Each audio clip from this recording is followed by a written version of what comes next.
Hello and welcome to the Lotus Club. I am Dave C, and today we're going to be tackling a controversial topic that is lifetime bans in Magic. What I'm talking about specifically is not the ones we currently have in place for some very kind of heinous acts, or very corner case acts.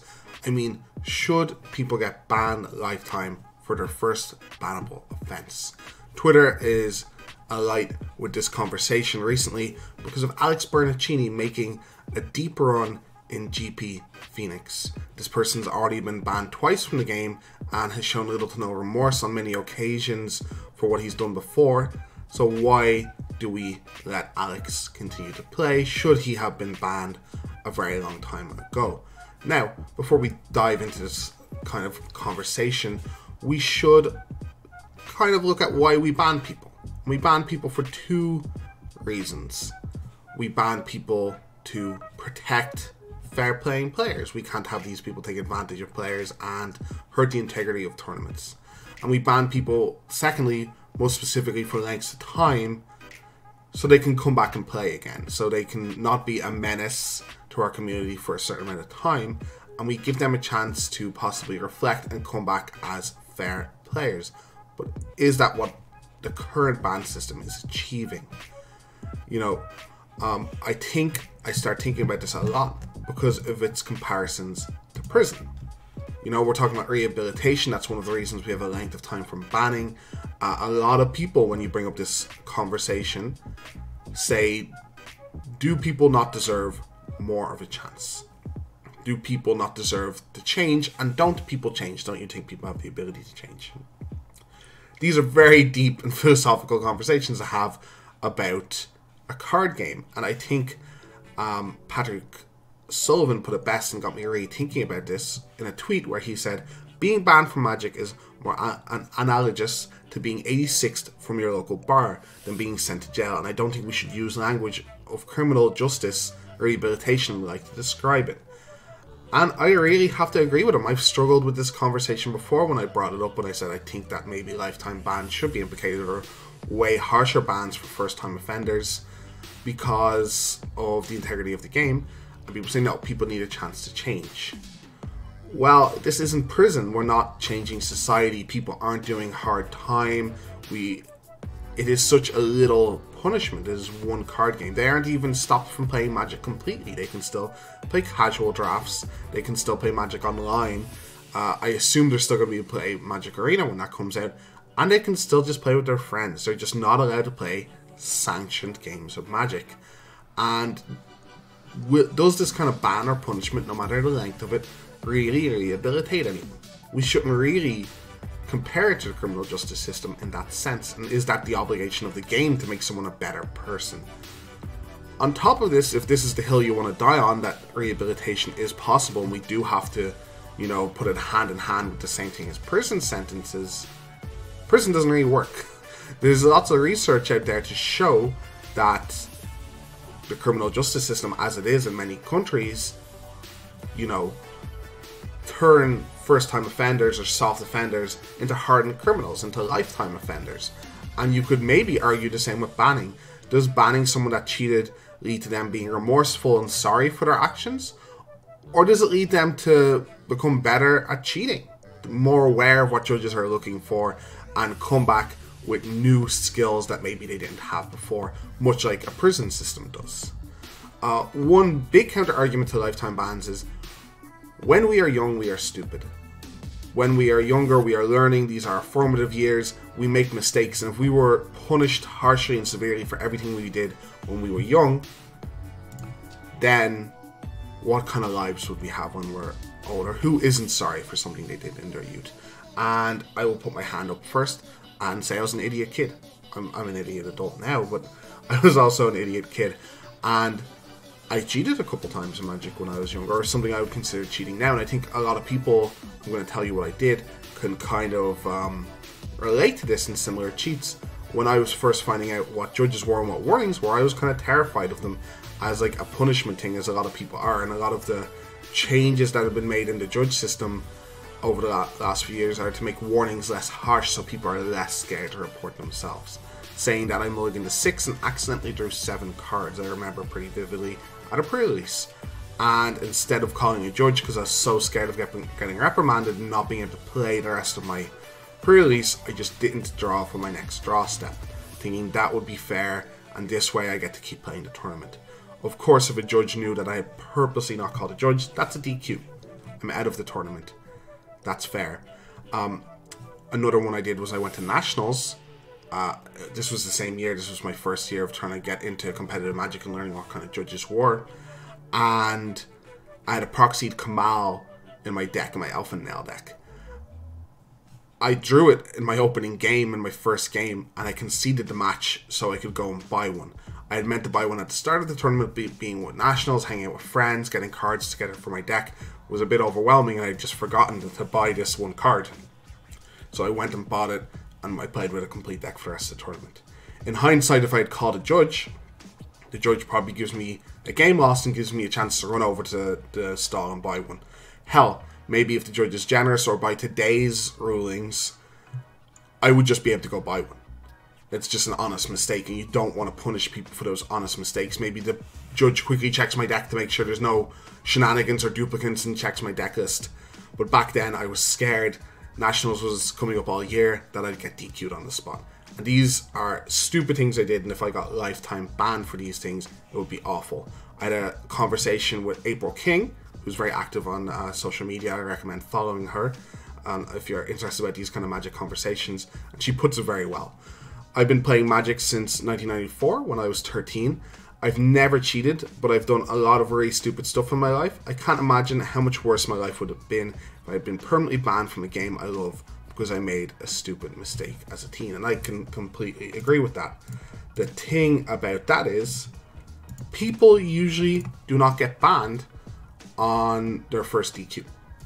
There's a lot of cases of this. Unless you do something very heinous or it's on camera and it's very proven that it's intentional, you'll just get a warning. You'll get a written warning. There's the judge on the scene, for those of you who don't know, because some people don't seem incredibly knowledgeable about this, writes a report about why they DQ'd you. They do not actually have any influence on the decision to DQ you. They can just put forward their story, and there's a committee that decides on all DQs.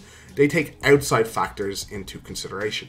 When a judge DQs you from an event, they are not allowed to say they have a history of cheating or my personal bias thinks they cheat. They just have to take that moment. But the outside committee can take your history on board. And this means if someone is banned for a first time kind of suspicious offense, it probably means they have a lot of black marks against their name, whether that be a bunch of warnings for the same thing or reports. You know, a lot of time after a game where I think maybe my opponent did something a bit shady, or if I go up to a judge and we can't prove anything, it doesn't mean that just goes away. If I report that to a judge, that's a lot of the time told to the head judge and put on a report to keep track of the player. This doesn't do anything bad for the player unless they're eventually DQ'd from an event, but judges know more than you would think.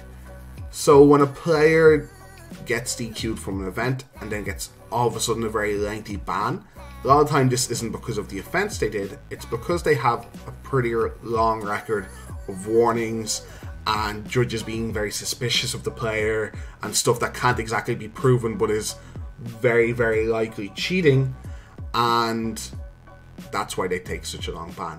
Most of the time it's a warning.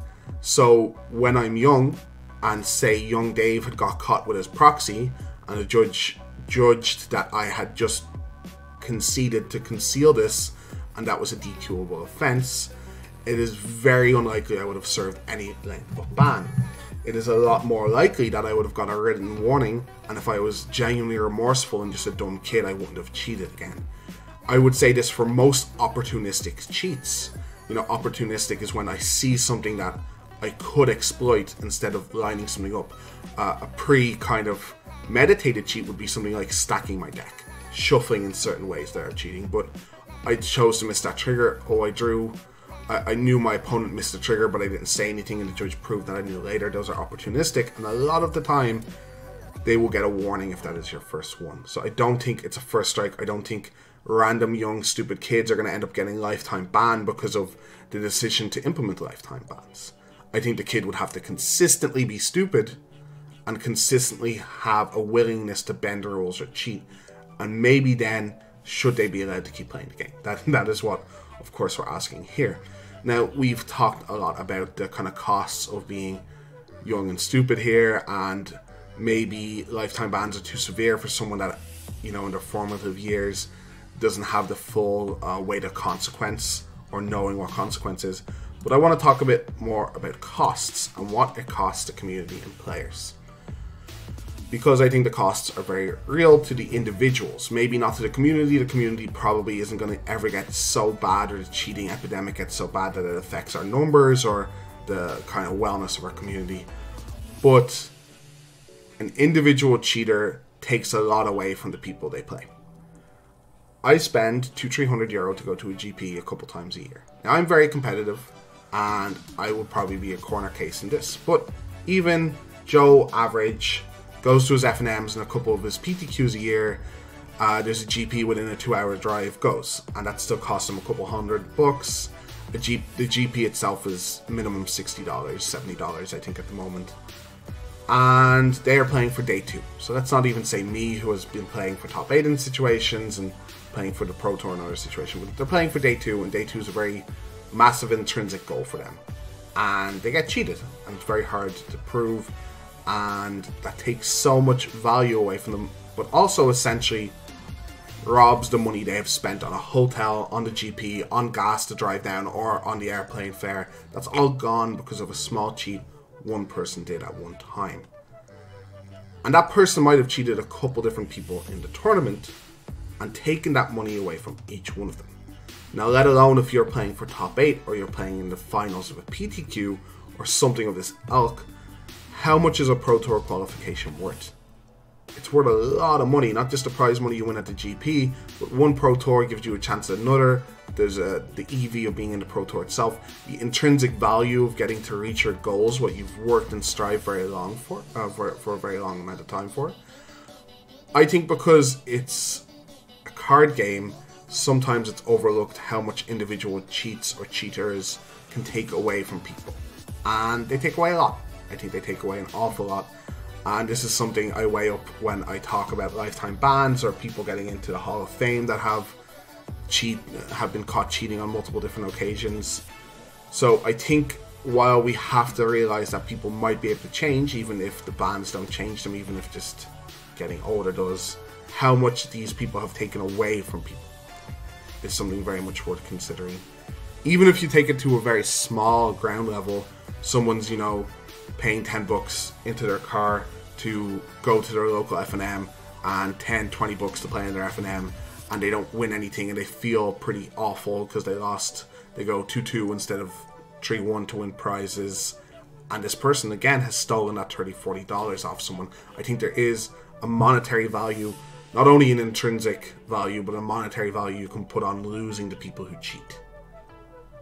But maybe we shouldn't be taking that as much into consideration. I just think sometimes the costs of these people on individuals in our community is overlooked a little bit. Something else that's overlooked, I think, a little bit is the difficulty of catching people who cheat. Catching people who have just individually have opportunistically cheated is fine, and those people might feel remorse and shamed and never do it again. But once you catch someone cheating, especially there's a certain amount of confidence that come with some of these cheats that we've caught, it is pretty safe to say this isn't their first time. I would hazard a guess that the majority of cheaters caught at Magic tournaments, because it's so hard to catch them, because a lot of players may be a bit naive or maybe just so focused on their own game, don't pay attention to what their opponents are doing, that it wouldn't be their first time. That they've been doing it for a while. They've cheated multiple people, especially at GP level. An example of this that I have was I was playing a side event of a GP recently, and in the match to my right we had someone who had just top 8'd the Pro Tour, I don't want to give names, against a random opponent, and the random opponent was chatting him, obviously knew who he was from coverage. The Pro Tour had just been a week or two prior, and telling him how he did at the GP. He's like, yeah, I was like 2 wins short of top 8, and I was really close, but I did well, I made money. I was like, oh, cool, yeah, I did okay, I don't think I made money, the guy that had top 8 Pro Tour. And then they played, and the Pro Tour competitor, the top 8 Pro Tour competitor, snapped at his opponent. I was like, don't do that again. I looked to my right immediately to see what was happening. And what had happened was, while shuffling, it was very obvious that his opponent was looking at the bottom card, shuffling, and then putting it on top before presenting to make sure his opponent drew a land. They were in a top deck situation, and his opponent shuffled it in his deck and now had put a land on top to make sure that he wasn't going to top deck and get out of this situation or win. I think he was top decking for the win. He just said, if you do that again, I'm calling a judge. And his opponent went, okay, fine, sorry. So his opponent admitted guilt. This guy who was top 8 at a Pro Tour caught a cheater that did a very confident cheat in a very low-end event. You can only imagine what he's been doing at the GP. I do not believe that this was the first time he's cheated, especially such a blatant cheat in front of such a high-level player. And I would hazard a guess that he has been cheating throughout the entire GP and has taken multiple people's money away from them. So if we catch this person, so if a judge has been called there, this person was DQ'd, and then this person was banned, why should we ever let this person back into the game? It was so difficult to catch him in the first place. So difficult to catch small things like that in the first place.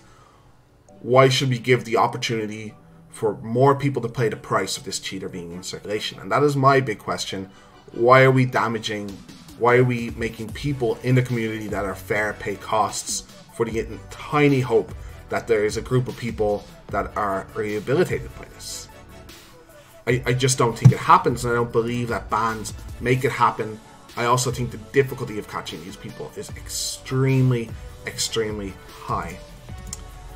My verdict here, I still feel like lifetime bans are a bit harsh. As biased as I am, I feel like I've been cheated in the past. I do hate cheating. If any of you have ever watched my stream or heard me rant about this a million times, I have. I loathe cheaters. I still think there's a margin for error. I still think the case I'm afraid of is not youth, but maybe even sloppiness. Some person getting DQ'd and going, you know, I'm sorry, I shouldn't have been as sloppy as I was. I missed a couple triggers. I could see why that would be construed as cheating, but I had a bad day and I just forgot things, but I deserve to be DQ'd because I'm sloppy. And then he gets a warning, or he or she, sorry, gets a warning. And then it happens again and they get another DQ, and this time they're banned. And they're like, I feel so bad, my sloppiness has done this, I should improve on that. But not everyone can improve on that. Some people are just naturally sloppy and a bit untidy with what they do. This shouldn't be an excuse. This person should still be banned for a little amount of time, because we can't allow that avenue of cheating to open up for people, just the excuse of being sloppy. But people could genuinely, honest people who just made a couple of actual mistakes that could easily be construed as cheating, could fall into this net. Should they fall into the net anyway? Should this precaution be in place because it's going to improve competitive Magic? It's going to catch a lot more cheaters. It's going to make our game better over the long term. Maybe. Are they just kind of collateral damage of what could be a better system? Maybe. But I think we should settle instead on what a lot of people have suggested for just a longer first-time offense. So again, first-time offense is a bit of a bad phrase to use because, as I said, people get written warnings. Cheaters aren't usually on their first offense when they get banned, but your first ban should maybe be a higher minimum, year to 2 years maybe. I would be siding on 2 years, but there should be a way more severe kind of punishment. And then your second ban, I think, should be lifetime. That is my verdict, but I would love to know what all of you have to say in the comments. This is not a clear-cut kind of conversation to have, and there's lots of different elements, and I'd love to hear your approach and where you're coming from. If you liked the video, if you enjoyed it, please subscribe to the channel. You can check me out on my Twitter. I also stream 5-6 days a week, Dave C on Twitch. But until next time, thanks for joining us here at the Lotus Club, and we can't wait to see you.